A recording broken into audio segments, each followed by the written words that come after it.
मुल्क में सियासी इंतशारी टोले की कोई जगह नहीं। पाक फौज के तर्जुमान ने साफ साफ बता दिया है, इनफ इज इनफ। सबसे अहम बात जो DGISPR ने अपनी प्रेस कॉन्फ्रेंस में की वो ये थी कि दिल करता है मैं रोज मीडिया से इंटरेक्शन करूं, जिसका मतलब साफ और वाज़ेह है कि अब पाक फौज के खिलाफ बयानियां बनाने वाली मखसूस जमात को पाक फौज की जानिब से भरपूर जवाब दिया जाएगा।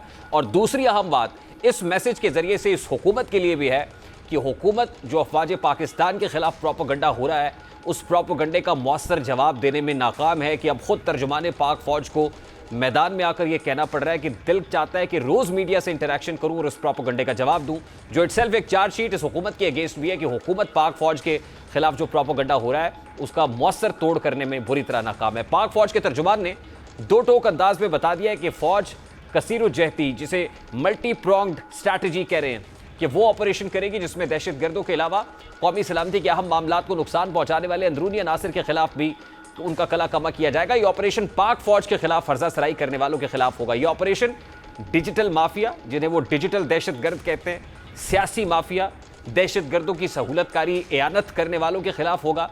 ये ऑपरेशन स्मगलर्स माफिया के खिलाफ भी होगा। यानी पाक फौज अपने खिलाफ प्रोपेगेंडा करने वालों से आनी हाथों से निपटेगी। यही वजह है कि DGISPR ने मानी खेज बात करते हुए कहा है कि डिजिटल दहशतगर्दों और आम दहशतगर्दों में एक बात मुश्तरक है कि दोनों किस्म के का निशाना फौज है। ये लेफ्टिनेंट जनरल अहमद शरीफ क्या कह रहे थे उसकी एक झलक सबसे पहले आपको दिखाते हैं। के खिलाफ और फौज की क़यादत के खिलाफ जो बातचीत हो रही है, इसको दो चीज़ों से हमें समझना पड़े। पहली बात है ये क्या हो रहा है और क्यों हो रहा है। लेकिन ये जो हो रहा है ये है डिजिटल दहशतगर्द, is nothing but digital terrorism. जिस तरह एक टेररिस्ट वेपन हथियार पकड़ता है, बम पकड़ता है और उसके जरिए अपनी जो विल है वो इम्पोज करता है सोसाइटी पे और अपने इर्द गिर्द, ये डिजिटल टेररिस्ट मोबाइल के जरिए, कंप्यूटर के जरिए, झूठ के जरिए, प्रोपेगेंडे के जरिए, फेक न्यूज के जरिए इस्तराब फैला के अपनी विल इम्पोज करता है। तो they are both doing the same thing. जो डिजिटल दहशतगर्द है उसको कानून ने रोकना है, उसको मॉनिटरिंग ने रोकना है, उसको रेगुलेशन ने रोकना, उसको सजाओं नहीं रोकना है।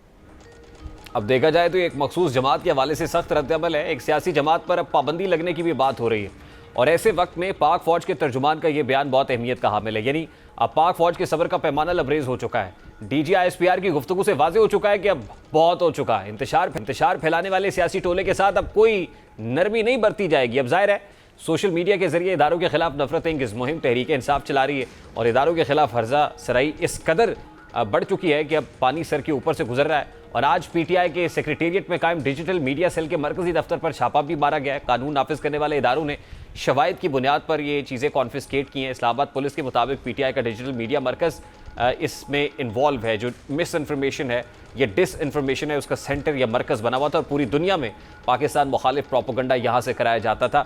डिजिटल मीडिया सेल से पाकिस्तान मुखालिफ और मुल्की सालमियत के खिलाफ प्रोपेगेंडा भी चलाया जाता था। पुलिस के मुताबिक पाकिस्तान मुखालिफ प्रोपेगेंडे में बराह रास्त मुलव्विस लोगों को गिरफ्तार किया गया है। PTI डिजिटल मीडिया सेल से तमाम सबूत तहवील में लिए गए। रऊफ हसन की निगरानी में डिजिटल मीडिया सेल चलाया जा रहा था, जिसके बाद रऊफ हसन को भी गिरफ्तार किया गया है।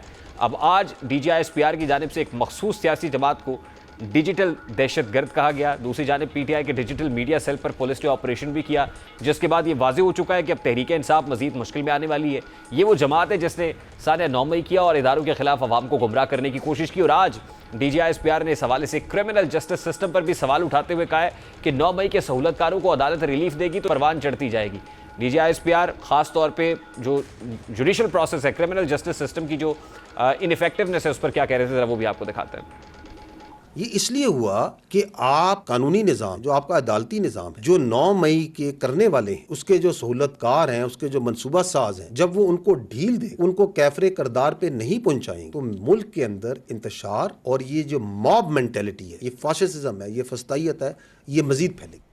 अब अंदाज़ा लगाना मुश्किल नहीं है कि एक सियासी जमात के सबब हालात इतने ख़राब हो चुके हैं कि पाक फौज को मैदान में आकर जवाब देना पड़ रहा है। अब DGISPR के इस बयान से तो साफ जाहिर हो रहा है कि जब तक 9 मई के मुल्ज़िमान को कैफरे किरदार तक नहीं पहुंचाया जाता तब तक बात आगे बढ़ने वाली नहीं है।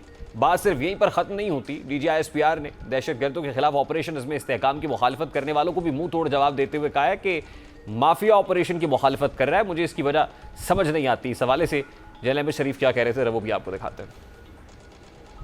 कि इंतहाई संजीदा इश्यूज को भी हम सियासत की भेंट चढ़ा रहे हैं। और ये अज़्म इस्तेहकाम उसकी एक आपके सामने मिसाल है। इसमें इस्तेहकाम एक हमागीर, एक मरबूत काउंटर टेररिज्म कैंपेन है and it is not a military operation पर से, जिस तरह इसको प्रेजेंट किया जाए। क्यों एक बहुत बड़ा माफिया, सियासी माफिया, गैर कानूनी माफिया हर जगह से खड़ा हो गया कि हमने ये काम नहीं होने दिया, और उसका पहला चाल ये है कि वो चाहता है कि इसको मुतनाज़ बना दें, कि रियासत इसके खिलाफ खड़ी है और रियासत इस टेरर क्राइम नेक्सस को, जिसकी जो बेसिस है क्राइम की और टेररिज्म की, उस पर अटैक करना शुरू हो गई है। तो उठाओ मिसिंग पर्सन, चलो अमन मार्च की बात करो और अटैक करो अपनी फौज पे, अपनी इंटेलिजेंस एजेंसीज पे, अपनी लॉ इन्फोर्समेंट पे, अपनी पुलिस पे। ये काम नहीं करने।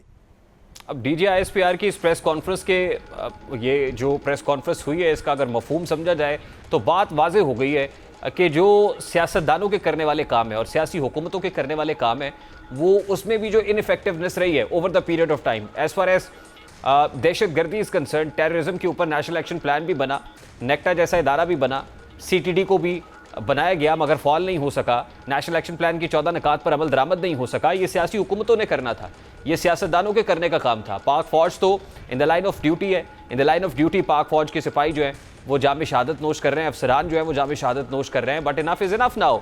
जो काम आपके करने का है, हुकूमतों के करने का है, वो आपने करना है। जो बनू के अंदर हुआ, उसके अंदर जो प्रोविंशियल गवर्नमेंट है वो भी उसको केटर करने में, काउंटर फाइट करने में नाकाम रही और अपने लोगों को रियलाइज कराने में नाकाम रही कि हमारी कॉमन एनिमी हमारा दुश्मन है जो हमारी सफ़ों में घुसा हुआ है, घात लगा रहा है। बजाय इसके कि ये किया जाता, बल्कि अपने रियासती इदारों के केस लोगों को तैयार किया गया, ना सिर्फ ऑन ग्राउंड किया गया बल्कि सोशल मीडिया के ऊपर भी किया गया। तो लगता तो यही है कि पाक फौज की अब सब्र का पैमाना लबरेज है और वो तमाम तर पॉलिटिकल स्टेक होल्डर से कह रहे हैं कि अपना अपना काम करें। नॉन कस्टम पेड गाड़ियाँ क्यों आने देते हैं आप जो गैर रजिस्टर्ड मदारिस है मुल्क के अंदर, 32,000 मदारिस है तो 16,000 गैर रजिस्टर्ड है। आप पॉलिसी तो बना देते हैं, उसी के मज़दाक के मस्जिद तो बना दी शब्बर में। इमा की हरारत वालों ने मन अपना पुराना पापी या बरसों में नमाजी बन ना सका कि जो काम आपके करने का था आपने किया नहीं, और आप गिला हमसे करते हैं, शिकवा हमसे करते हैं। अब आप देख लीजिए कि इसको एक पॉलिटिकल पार्टी रिस्पॉन्ड कैसे कर रही है। पाकिस्तान पीपल्स पार्टी के सीनियर रहनुमा कमर जमान कायरा साहब ने मैं ज्वाइन किया। मैं कायरा साहब की तरफ जाऊंगा, लेकिन मैं आपको दिखाऊं जरा बैरिस्टर गौहर क्या कह रहे हैं, चेयरमैन PTI इस सारे मामले पर कैसे रिस्पॉन्ड करते हैं। Let's have a look at this. साहब इंसाफ का नाम है, रूल ऑफ लॉ के लिए है और दहशतगर्दी के खिलाफ है। हम सबसे पहले इंडियन आर्मी चीफ की इस बयान की मजम्मत करते हैं और इंशाल्लाह वो कभी कामयाब नहीं होंगे कि पाकिस्तान की आर्मी कमजोर हो। लेकिन साथ यही कहते हैं कि दहशतगर्दी में हमने असम्बली में भी ये पॉइंट उठाया और उस पर गवर्नमेंट का जवाब आया। हमने ये कहा कि जो ऑपरेशन होने जा रहा है या हुकूमत इरादा रखती है उस पर इस ईमान को इत्मीनान मिले, हमें ब्रीफ किया जाए, अस्करी की आदत आके ब्रीफ करे।